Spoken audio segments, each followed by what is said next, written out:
పెదరాయుడు సినిమాలో మోహన్ బాబు దగ్గర ఒక డైలాగ్ ఉంటుంది, అది క్యారెక్టర్ ఆర్టిస్ట్తో పెట్టినటువంటి డైలాగ్.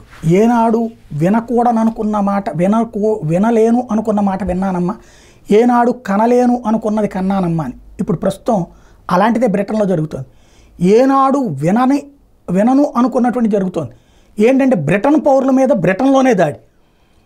ఏ భారతదేశాన్ని నాశనం చేయడానికి కుట్రలు పన్ని మత ఛాందస్వాదాన్ని రెచ్చగొట్టి చివరికి పాకిస్తాన్ అనే దేశాన్ని ఏర్పాటు చేశారో ఆ పాకిస్తాన్ వాళ్ళు ఏ పాకిస్తాన్ని కూడా పూర్తిగా సెట్ కాకుండా అంతకుముందు ఆఫ్ఘనిస్తాన్ అన్నటువంటి ప్రాంతాన్ని చెడగొట్టారో వాళ్ళు, ఏ మత ఛాందస్వాదాన్ని రెచ్చగొట్టారో ఆఫ్ఘనిస్తాన్లో రష్యాను దెబ్బతీయడం కోసం వాళ్ళు, వీళ్ళందరూ కలిసి ఒక్కటే బ్రిటన్ పౌరులనే చంపేస్తున్న లేదా బ్రిటన్ పౌరుల మీదనే దాడులు చేస్తున్నటువంటి ఘటనలు ఒక ఎత్తు అయితే, రెండో వైపున దాన్ని వ్యతిరేకిస్తూ ఒకనాడు స్వతంత్ర పోరాటం మన వాళ్ళు చేస్తుంటే అరెస్టులు చేసి జైల్లో పెట్టి మన దేశంలో మన వాళ్ళని అరెస్ట్ చేస్తే ఇప్పుడు వాళ్ళ దేశంలో వాళ్ళని అరెస్ట్ చేస్తున్నారు.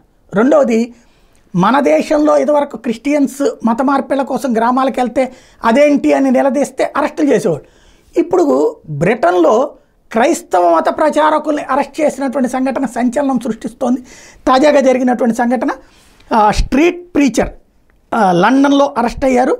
ఎవరైతే కొత్త కాన్సెప్ట్ అనమాట, ఏంటంటే వాళ్ళు అలా మత ప్రచారం చేసుకుంటూ వెళ్తూ వాళ్ళని రెచ్చగొడుతున్నారు అక్కడ ఉన్నటువంటి బ్రిటన్ పౌరులని అన్నటువంటి కారణంగా మత ప్రబోధకులను కూడా అరెస్ట్ చేశారట.